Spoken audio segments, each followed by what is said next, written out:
Year, I got pulled over to Blumhouse.com, and I now run the website. We have a podcast division that's starting up, and a whole video division as well. It's so awesome. Can you explain like the vision of Blumhouse, because it seems to be expanding and expanding? Well, Blumhouse.com versus Blumhouse Productions. The vision for Blumhouse.com when they pulled me over was we wanted to create a horror site like no one had ever seen before. We wanted to cover more than just horror news or just, casting notices and things like that. We wanted the website to be scary. And so we started looking into things like creepypastas and the stories behind horror movies and urban legends and ghost stories and weird stuff we find on the internet. And kind of creating just this destination place for everything scary that we can find. I always like to use the phrase, we bring the weird to you. And so that's kind of it. We go out and find weird stuff and bring it to you and put it all in one place. And my senior editor is also here, Rob Galuzza. Yeah, Rob. So, yeah, but even like now that we're expanding into other areas with podcasts, we've got Shockwaves, which was previously Killer POV, thank you. And we've also started expanding into some video elements as well. Yeah, we're just trying to create scary content in any way possible and really kind of look into what scary is and how we can bring that to everybody at home. Let's talk a little bit about the movies for Blumhouse, because you brought some trailers with you today, and we're going to start with one, and if we have time later, we'll show the other one, which I hope we have time. It's going to be awesome. Okay, so set up the trailer for the first one. The first one is for a movie called Incarnate, and this one is coming out from Blumhouse Tilt. I think we're releasing this in early December of this coming year. And the trailer for this is amazing, and the film is kind of a combination between The Exorcist and The Cell, where it's possession, but you remove the demons by going into brains and going into people's minds. So it's total Blumhouse, where it's scary as shit. But can I say that? I probably shouldn't. You just did. You just did. It's scary as shit. It's super scary. So totally in the same Blumhouse vein as kind of the whole gamut that we've set up already. But yeah, this one's coming soon. Let's hit the lights and let's hit the trailer. You get on the middle screen too?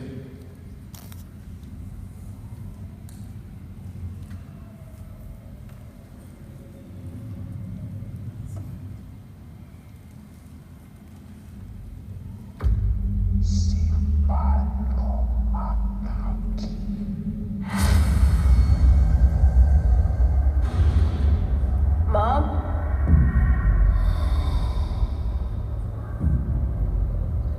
I have an archdemon possessing the body of an innocent 11-year-old boy. Of course we sent in the best exorcists, but they failed. Who are you? I'm gonna help your son.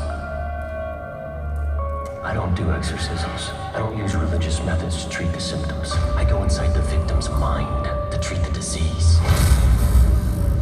I evict the demon from the inside. We're in your head. Wake up, buddy. Something wrong, Henry?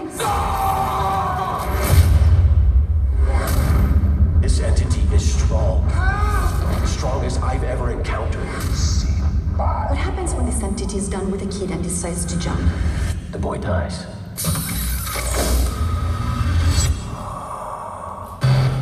Cameron, this is not real. You're gonna burn.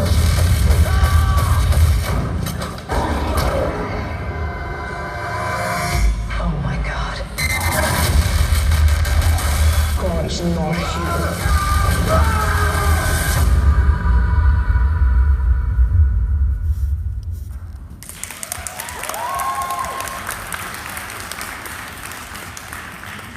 That looks so good. It is. It's a tight little film. So check it out. It's heading your way in December. What can you tell us about it? Not much actually, because I don't know how much press has been released on it, but I can say that it's got one of the best openings that my staff has seen. They were all raving about the openings. So yeah, it's got a really good start. And who's the director? I'm not sure. Rob, do you know that one? The director of San Andreas. Awesome. Well, it definitely looks scary as shit. What do you guys think of Incarnate? That's awesome. I have another question for you, because I grew up loving horror films too, and people who love horror films usually grow up collecting awesome horror crap. Oh yeah. And there's always one piece of horror garbage that is so awesome that connects you to your first love of horror in the first place. Do you have a piece of horror garbage that you love, that you collect, that you cherish? I still have all my Boglins, which, if you guys remember Boglins, anybody old enough to remember Boglins? Thank you, Mike Mendez, Boglins. Boglins, these were these little rubber monsters that they released in the 80s, just after Ghoulies came out. And they kind of saw the success of these little, weird little critters from the film Ghoulies, and Critters released around that time too. And so then this company made these little rubber monsters that you could bring home with you. And I still have all my original Boglins from my childhood. They take me back. I still have my old Garbage Pail Kids. I was just in a documentary on Garbage Pail Kids that released a couple weeks ago. And now as a collector, in addition to props and other merch, I collect bark bags. That's the weirdest thing I collect, horror bark bags. Like the ones from the 70s when they used to release these extreme grindhouse films like Mark of the Devil or Tombs of the Blind Dead. They would hand out barf bags. And it was supposed to be this promotional, this is how extreme this movie is. It's gonna make you sick. And I collect those barf bags that they used to hand out. Oh my God, I can't wait for your museum. They are up, I got a number of them hanging on my office wall at Blumhouse. So. Rebecca McKendry's Museum of Horror Craft. I wanna see that. That's awesome. Thank you so much. Kaylee Marsh is the creator of The Bloodlist. Now, first, please explain what is The Bloodlist and how you created it. So The Bloodlist is the top 13 most liked dark genre scripts. I mean, more than just dark genre, obviously it's specifically horror, but it can be a hybrid like a horror comedy or a dark drama or whatnot. I created it in 2009 when I was an assistant at Circle of Confusion. At the time, I mean, the Blacklist has done a good job now of being more well-rounded, but when I was an assistant, it was easier to start a specifically genre list because there really wasn't any highlight on it at all. And I feel like now, even with there being so much genre stuff on television and whatnot, there's definitely more stuff being written. And so every year with the Bloodlist, I've been trying to expand it into, unproduced pilots, manuscripts, books that are coming out that maybe are a little bit under the radar. But yeah, I mean, this is really interesting because how many are you familiar with the Blacklist? So there we go. That's awesome. I love this audience. So that's the cool thing about for the three people in the back. The Blacklist. Explain what the Blacklist is, because that's what's so cool about your Bloodlist. I mean, the Blacklist is just the best or a most liked scripts list. It's not a best of. They go beyond to clarify that. But I think it's interesting because it's for me, I definitely am the curator for it. I on my actual career, I'm a manager and I represent screenwriters and directors. But as far as Bloodlist, a lot of people just overlook the scripts because a lot of companies don't do them. So what I do is I actually know all the executives that genuinely do like horror and do go out of their way to read it, or companies that do make it. And so basically, they vote for the ones that get on the list. So when the list comes out, it's just a spotlight on these writers and these scripts, and a lot of times it leads to sales or rewrite work or whatnot. That's awesome. I mean, and so the people that you find that are in the industry that love horror, is this a small, hardcore community, or is there a lot of people in the industry that respect horror?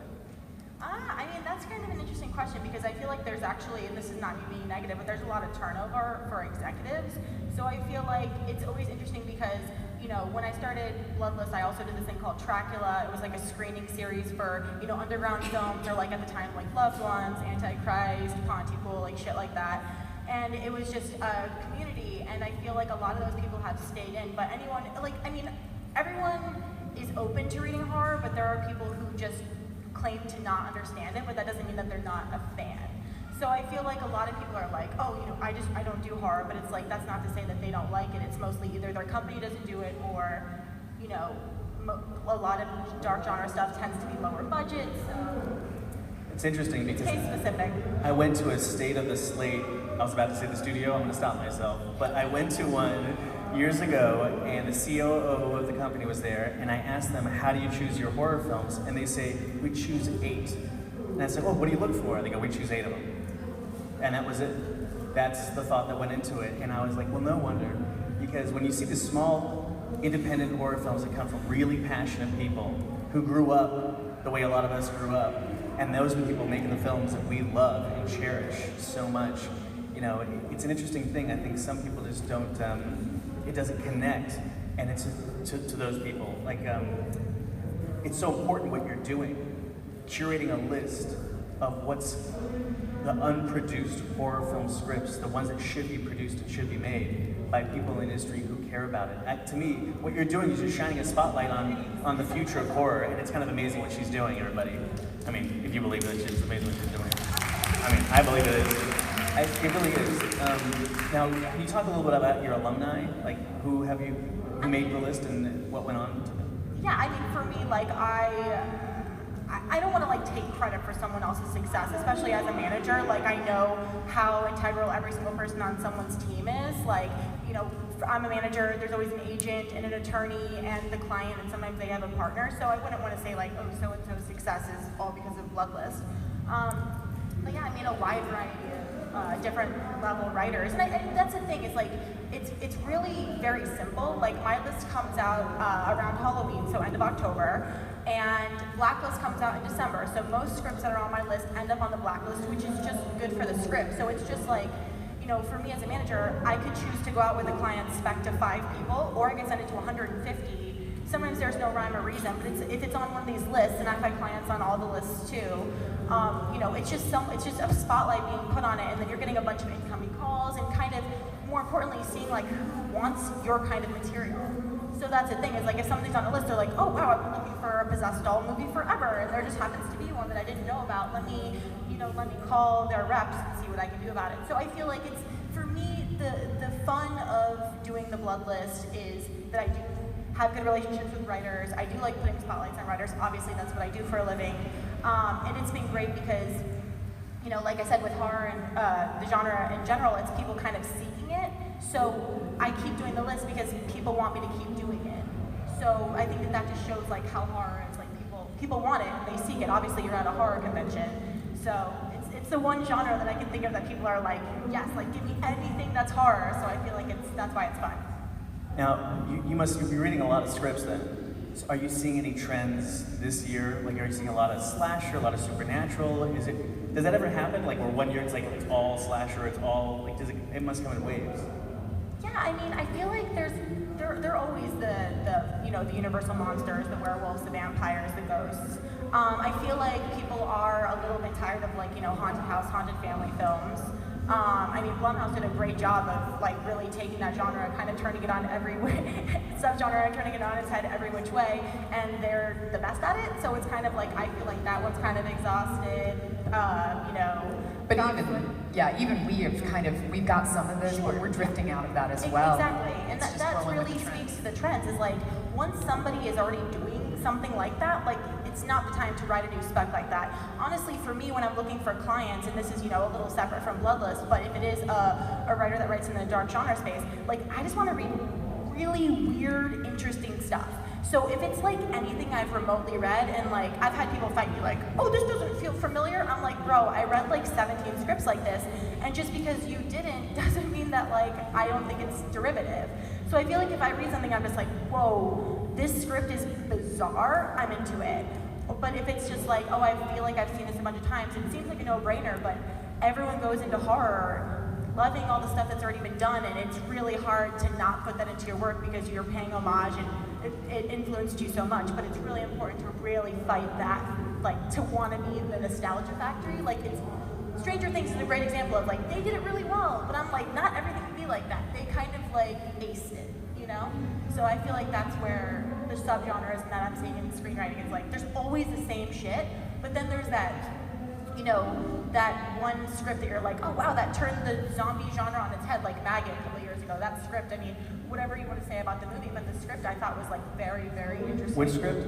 Maggie, it's just like a coming of age, like, zombie. And that was on the Blacklist, right? The Blacklist.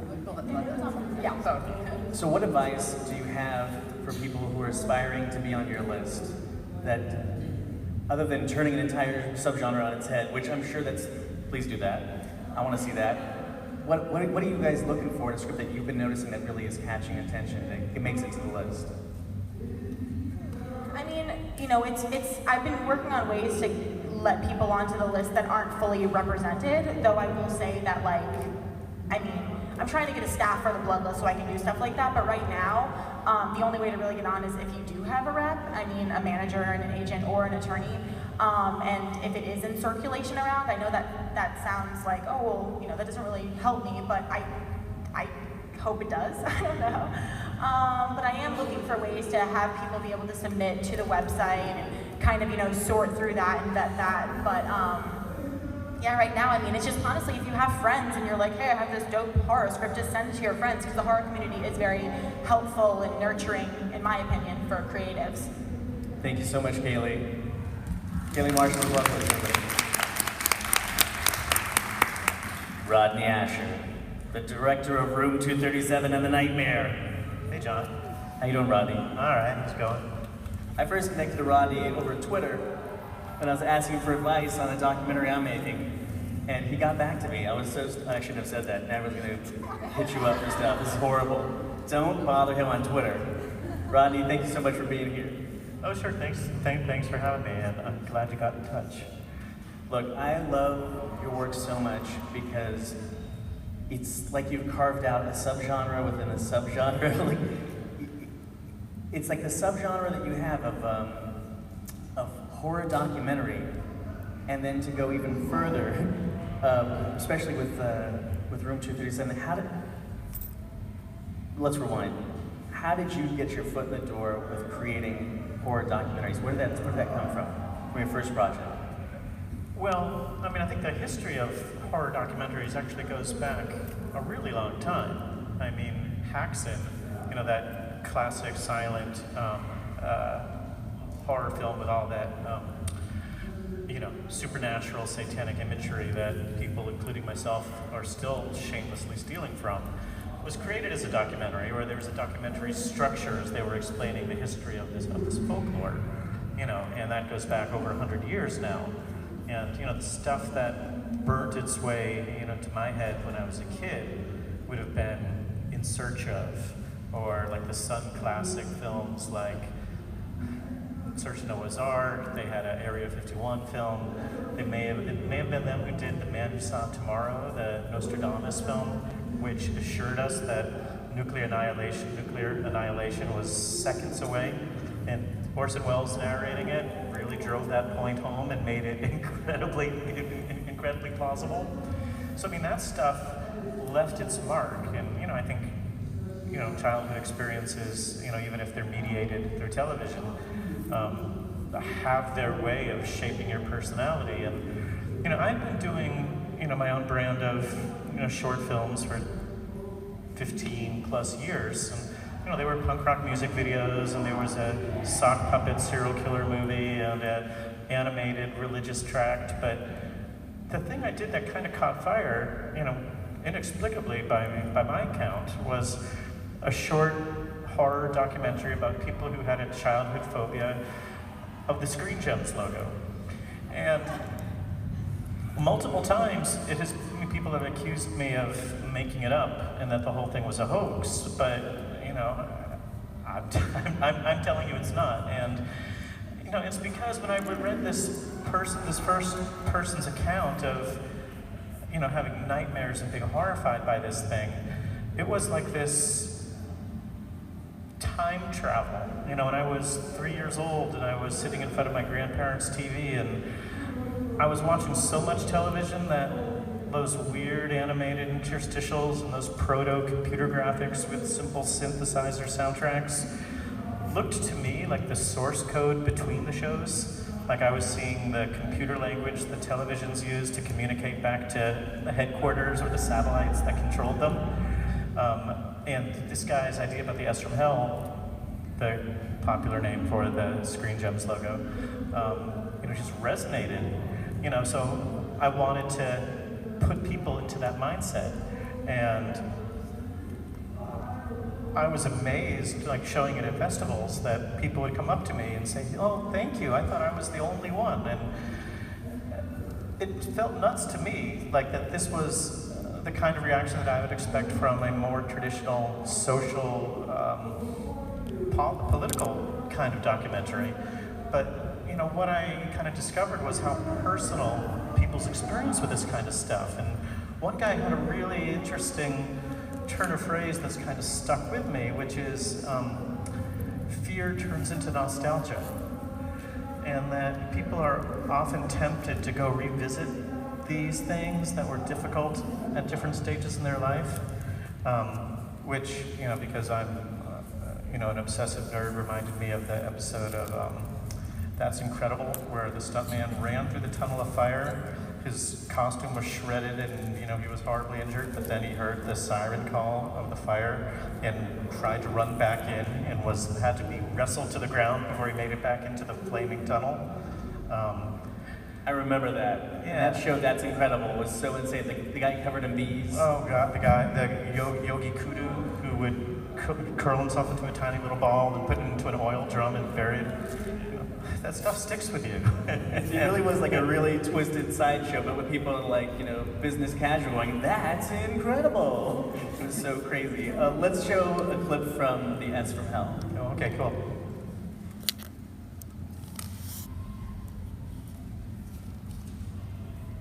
As Queen Jim's logo on the screen, it comes on with two sort of like parallelograms. One is at the top of the screen, and that's at the smaller one, and then there's a larger one at the bottom of the screen. And then gradually they come toward each other, and the small one on top gets larger, and the bigger one on the bottom gets smaller. And then as they come near each other, they wrap around a small spot or dot that kind of comes up in the middle of the screen. And then as all that's happening, the word Screen Gems kind of come forward on the lower half of the screen. And it almost looks like one of those radiation warning signs that you would see posted on fallout shelters. I'm not sure I made that connection when I was 5, but that's kind of what it looks like. The music was music of nightmares.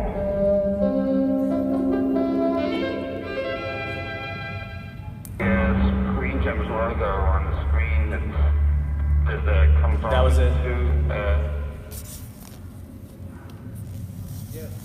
Took such an innocent logo. That was, I remember at the end of some of my favorite TV shows, I mean, it's so sinister. Let them hear it. That was just so crazy. That you just tap into things. You do such a good job at tapping into people's obsessions and then making us feel obsessed about it. I felt that way about Room 237 when you're looking at the footage, you're hearing the voices, we're never seeing their faces, and all of a sudden I feel like I'm in their mindset of their obsession. It's incredible.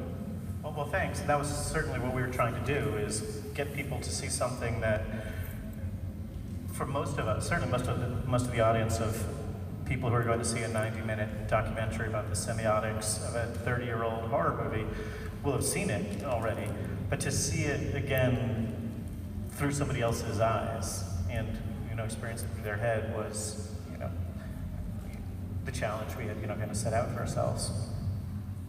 And right after Room 237, you bring us The Nightmare. Can you set up The Nightmare before we look at the clip? Sure. Well, I mean, The Nightmare, if Room 237 is a documentary about a horror film, and it's, in some ways, it tries to be, you know, eerie and atmospheric, you know, on its own. But, you know, The Nightmare is, you know, trying to be more of a documentary as a horror film, where people were talking about this really intense experience, and it's one that, you know, I was familiar, one that happened to me, and I had tried to kind of forget about it for a while, but there's this sort of liminal dream state that's much more common than I thought going into it, where it's called sleep paralysis, where your mind wakes up before your body, and you're kind of frozen in bed. The mechanism, you know, that keeps your body immobile while you're sleeping hasn't disengaged before you've reached consciousness.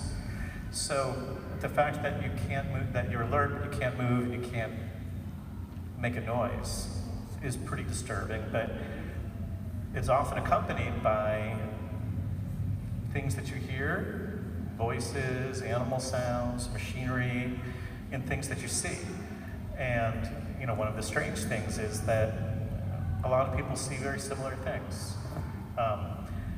So coming from my own experience, I knew that it was real and it was very intense and visceral, and there was some research to show that it might be in some ways responsible for kind of the history of horror, like folklore and superstition and ghosts and vampires. And as I started to do my research for the film, I was kind of amazed about how many people had, when it happened to me, I felt that I was alone, and it took me like years before I found out that it was even a thing that had a name and that it happened to other people. But when it came time to do the film, I started looking around and I was struck that tons of people were sharing their stories and searching for answers together. So that also made it much easier to find folks to participate in the movie. And one of them's here, Corinne. Yeah, she's here. Oh, Corinne from The Nightmare. Who's seen The Nightmare? Oh my God. Yeah. Let's hear for Corinne. You know, and since this experience is pretty frightening, and I think, and I speculate that it has a connection to the history of horror, I went ahead and tried to do it in a way that was sort of a horror film itself. We'll be showing it tomorrow, and here's a little clip. Play the clip.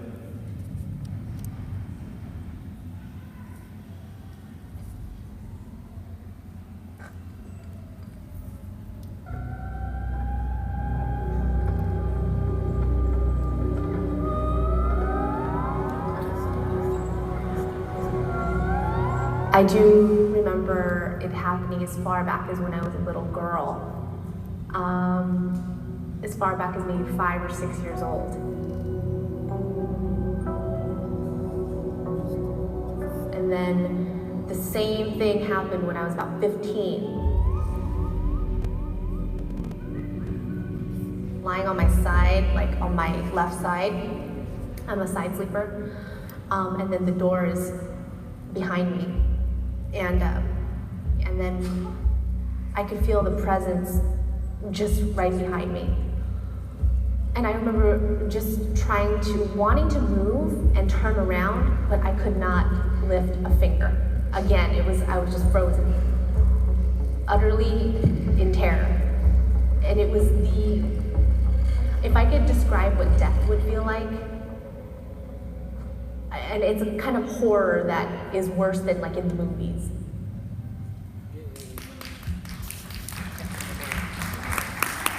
When I saw that at South by Southwest, and someone came out and said, who's ever suffered from sleep paralysis? And all these hands started going up. And I started getting, who here suffers from sleep paralysis? Wow. I'm sorry. Did you have a rough night before, or do you still have it? Oh my God, a different panel, I'll talk to everyone in the audience. I thought I had it until I saw your movie. I'm like, no, I gotta stop complaining. That was so terrifying.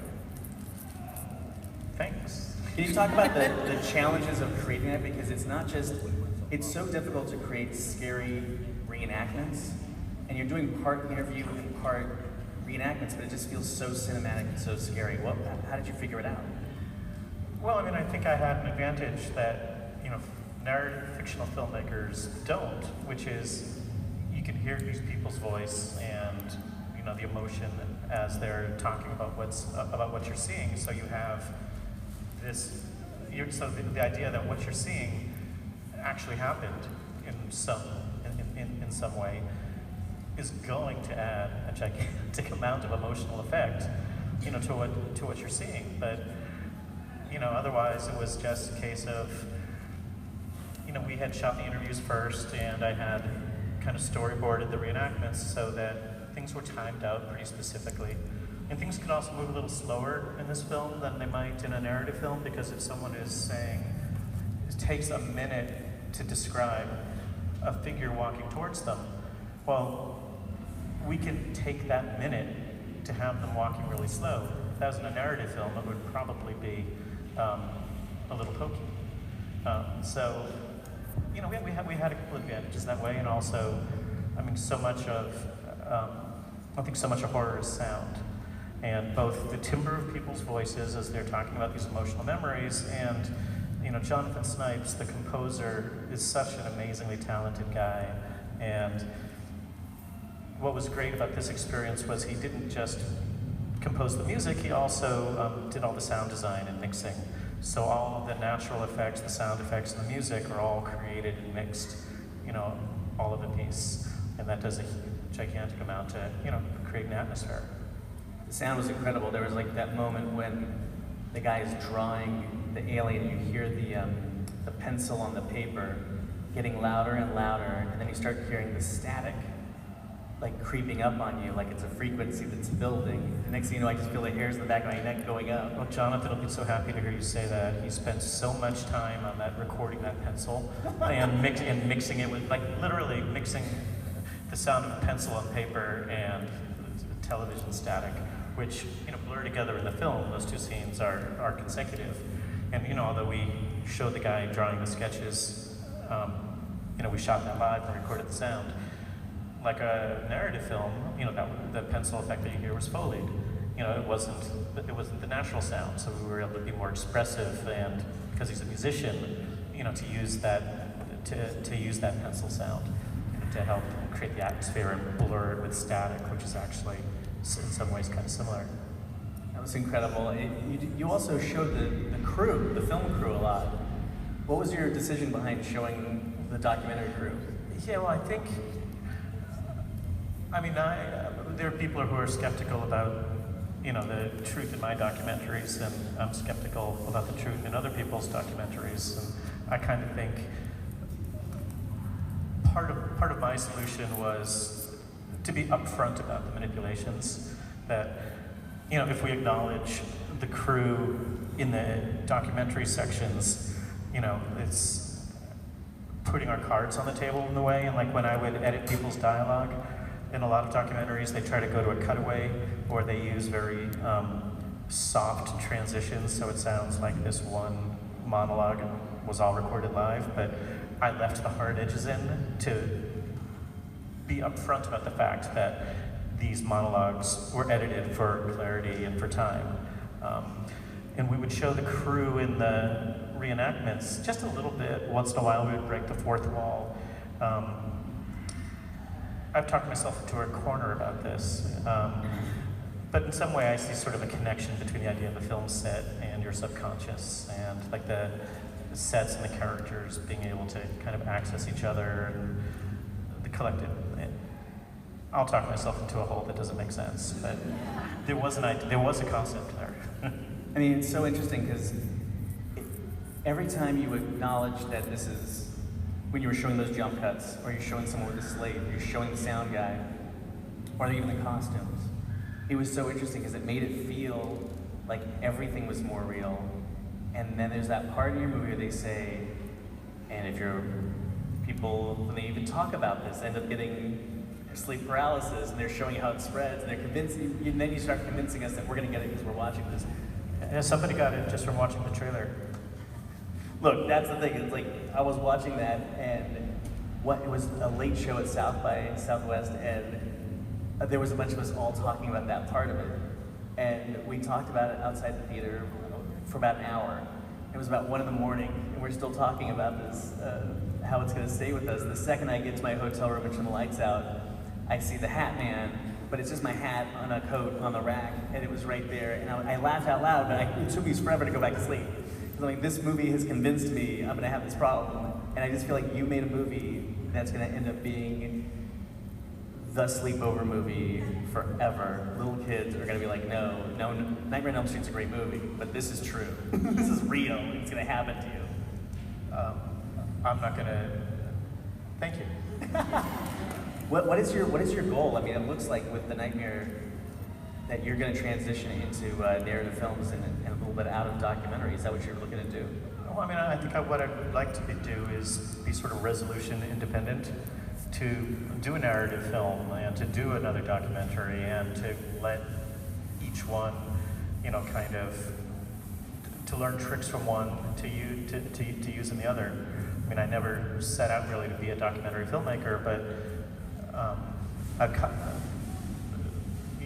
I managed to get these two together.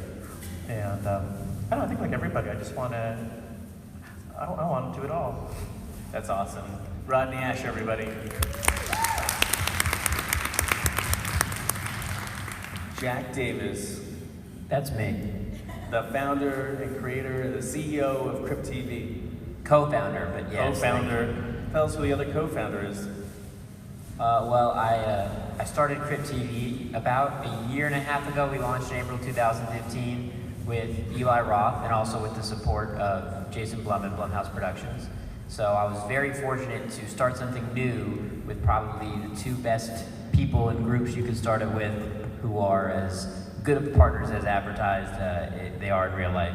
Just as powerful as they are in genre, they are equally as good partners in real life. So. Can you really just describe what Crypt TV is? We make short, scary videos, trying to bring original scares, original characters. You can find our content on Facebook or Snapchat or Instagram, especially we're about to start doing a lot of work now that Instagram rolled out stories. So basically, we want to create great, original, genre digital content anywhere you're already online. I think I first noticed you guys on Instagram when I started seeing really creepy pictures of the Little Mermaid. Like a Little Mermaid electrocuting herself with a toaster underwater. Anything we can do to ruin and distort really wholesome images, I'm happy to support. That's what I love about you guys. It's like you're sharing stuff that's, some of it's genuinely creepy and some of it is just hysterically funny. I mean, you seem to be embracing like every subgenre of horror. Well, I think that's accurate, and the reason we do so is because we only want to make content for this fan base.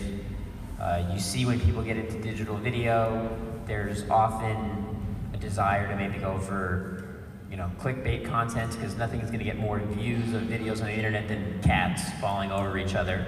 But we are committed to horror and all the subgenres within it, so horror fans can feel like Crypt TV gives them short-form slashers, a 15-second scare. Sometimes we make 1-minute videos, a 3-minute horror comedy. So anything that we can make underneath that umbrella so that these fans know we are making content for them and it still feels fresh without us having to pander to stuff that's outside of horror just for clicks. We don't want to do that. So that's why we want to work on every subgenre. Tell us about that Instagram film festival you guys did. So last year we did a contest called 15 Second Scare, where anyone could have uploaded a scary video of original content to Instagram, just hashtag 15 Second Scare. Our judges were Eli and Jason, and we worked with Deadmau5 and Jordan Peele, Vanessa Hudgens, Gaspar Noé, and we were really excited to do that because in October, which I know we're all excited is around the corner, horror becomes so culturally relevant and everything Halloween. So, and all the time we wanted to just bring opportunities like that, where we have the chance to bring in our partners like Jason and Eli and others to put original genre filmmaking in the spotlight. And the great thing about making something 15 or 30 seconds or 1 minute is it's accessible. You don't need a 5 or 6 figure budget to do it. But then if Crypt TV can see your work, we can give it distribution. You had some amazing judges for that Instagram Film Festival. Can you talk about that? Well, we were very fortunate to get them again. When I say that Jason and Eli are great partners, unfortunately I didn't have direct access to Deadmau5 and Jordan Peele. That might have come from some of those guys. But I think that just speaks to how, as Kaylee was saying earlier, even if someone might not be a hardcore horror fan or their company might not do horror, people love it. And if you make great scares or great horror in any of the subgenres you mentioned, people want to see that content. And some of your favorite celebrities like Deadmau5 or Jordan Peele, who you would never know love this stuff, actually do. Obviously, Jordan Peele is doing a movie for Blumhouse called Get Out that people are really excited about. It was amazing to see what a fan Deadmau5 was of these submissions. And that same ethos that applies to these big celebrities loving horror applies to millions and millions of people in America. So while we here at ScareLA are obviously the hardcore fans who can appreciate the nuances in history, great genre content can be enjoyed by the masses. It's awesome. Now I want to show one of the short films that you used to celebrate the 4th of July with. That was probably the greatest tribute to the 4th of July I've ever seen.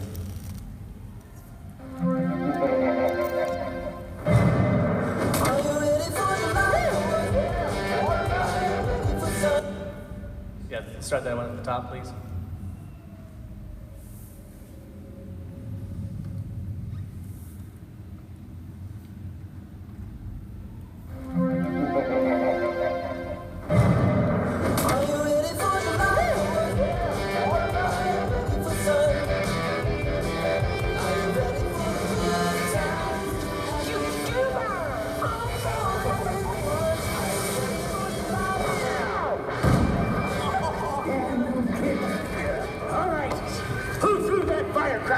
It was me, old man. Just having a little 4th of July fun. You just not be making a mockery of this day if you don't want to upset him. Him? What are you going on about, old man? I'm going on about our founding father, Thomas Jefferson, of course. They say, if you repeat his name 3 times, Jefferson, Jefferson, Jefferson, and recite the Declaration of Independence backwards. Just got it on vinyl. That's convenient. And desecrate Old Glory. Already on top of that.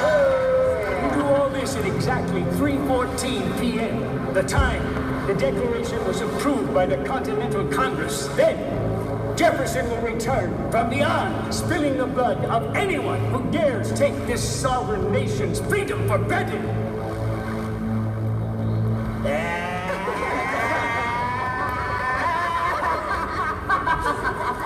Well, it's 3:14 right now, old man, and I don't see no Thomas Stifferson. He's right behind me. The tree of liberty must be watered with the blood of teenage fornicator Jefferson. Hey, asshole! Want a piece of this? Ha! You missed!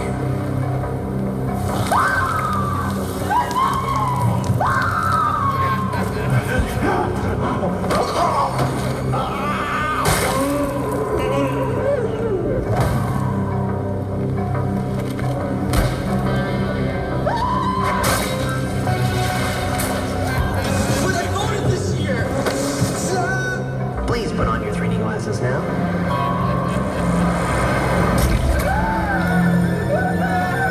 Please take off your 3D glasses now.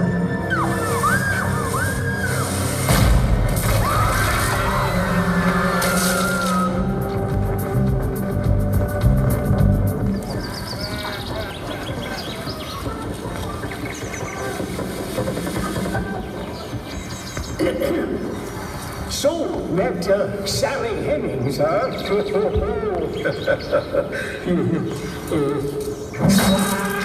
you ready for love? Are you ready for sun? Are you ready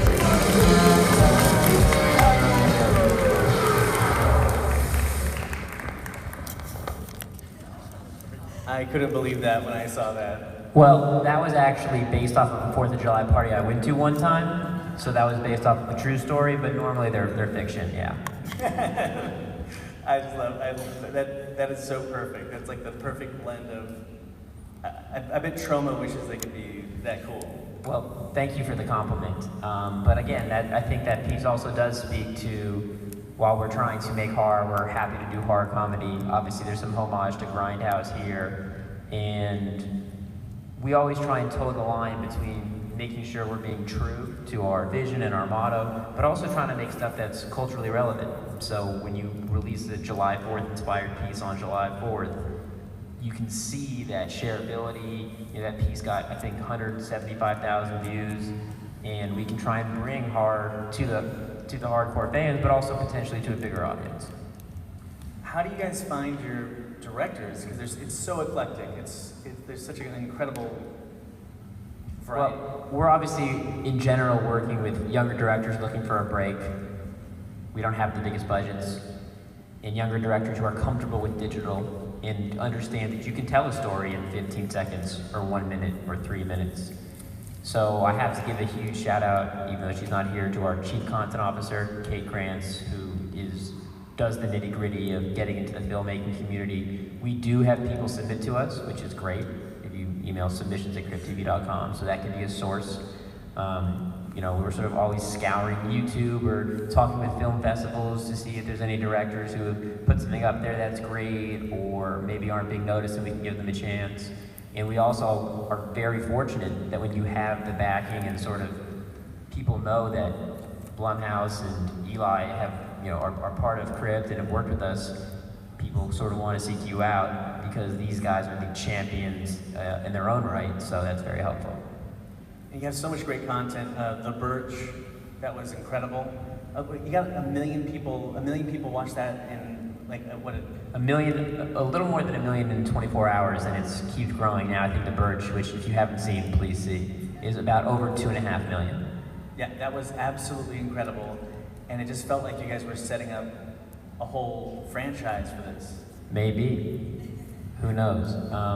But we do love bringing original characters, trying to create the next Slender Man or Paranormal Activity or Saw. But to your point about a franchise, we don't make, obviously, movies and TV. So when I say we want to bring that next great character, it doesn't mean we turn it into a TV show or movie or we look for someone to buy it, but just a universe and where people can continue to connect to that character in new ways, and we can keep bringing it into the fold and do unique things with the character that we create.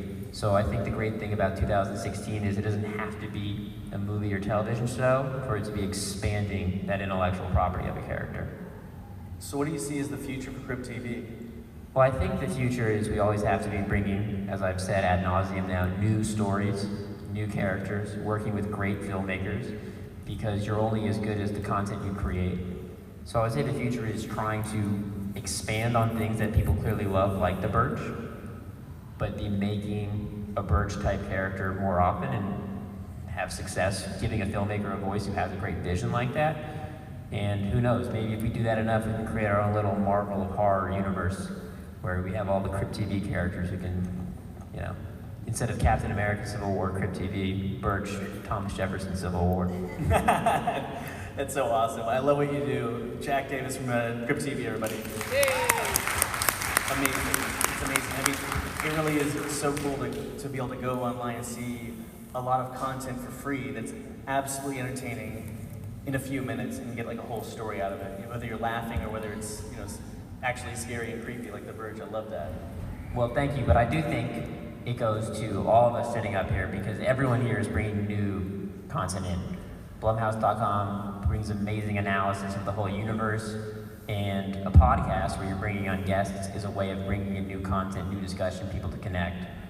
Bloodlist, scripts, people who, you know, trying to write a traditional script but bring in that character people can connect to, or a story, documentary, bringing in people's obsession with this and expanding on it and having something people can relate to and dive into. So I think it all sort of is 360 in a way, and the whole universe contributes to each other. And when you're in genre, it is a community, so we all are truly stronger together as a community doing this than just looking at it as we make 2-minute videos. It's all part of the same world. Thank you. I feel really good about curating this panel now. Now I feel really good. We've got a few minutes left. Does anybody here have questions for the panel? It's okay if you don't, but if you do. Yeah, is Blumhouse going to be still doing any like live interactive horror experiences? It's definitely something that still comes up pretty regularly. I would know we did one last year, but I don't. Do you know if we have any like in the works right now? I think it's always, like you said, being bantered around. Yeah. The execution of live is hard, but that's also makes it fun and challenging. So Last one I went to was like the Purge Anarchy escape room or something like that. It definitely comes up regularly. I'll say that. We got about time for about one more question. Anybody else? Right over there. You said you worked on punk rock music videos. I was just wondering what bands. Excuse me? For you. Yeah. You worked on punk rock music videos? Oh, yeah. Which bands? Let's see.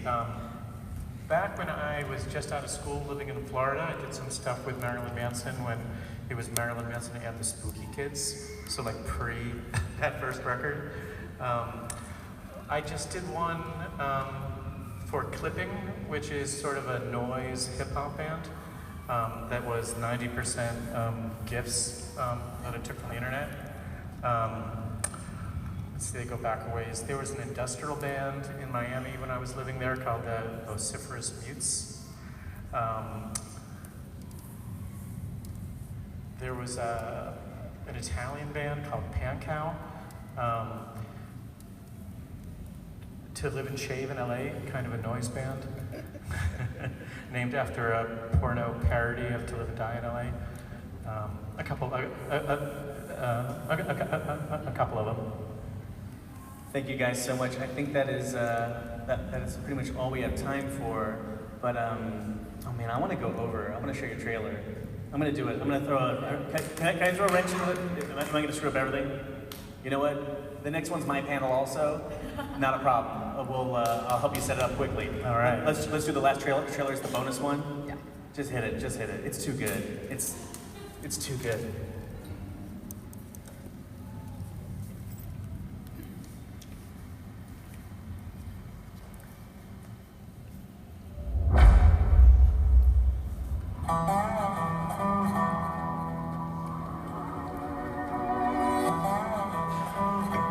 Hey, fellas, I don't think this bum knows where he is. They call this place Valley of Violence. Once you back up, before you find out why. You talk too much.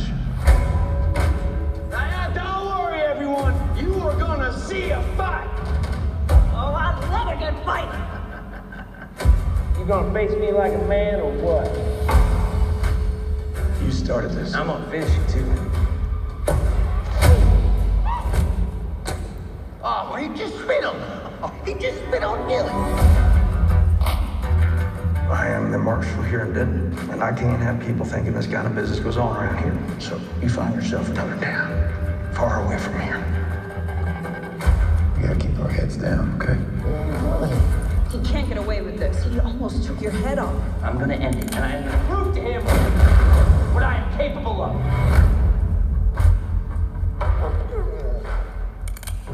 No. You're making a mistake. You should have never come up against me. That's a long way down.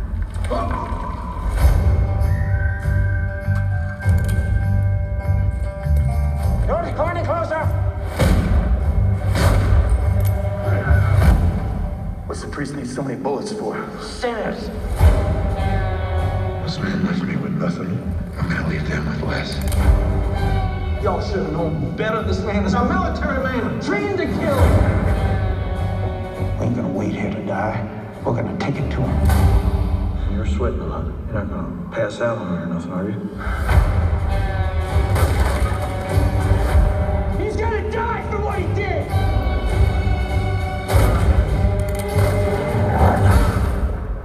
Tell me, how long will it take you to get your fat ass around that building?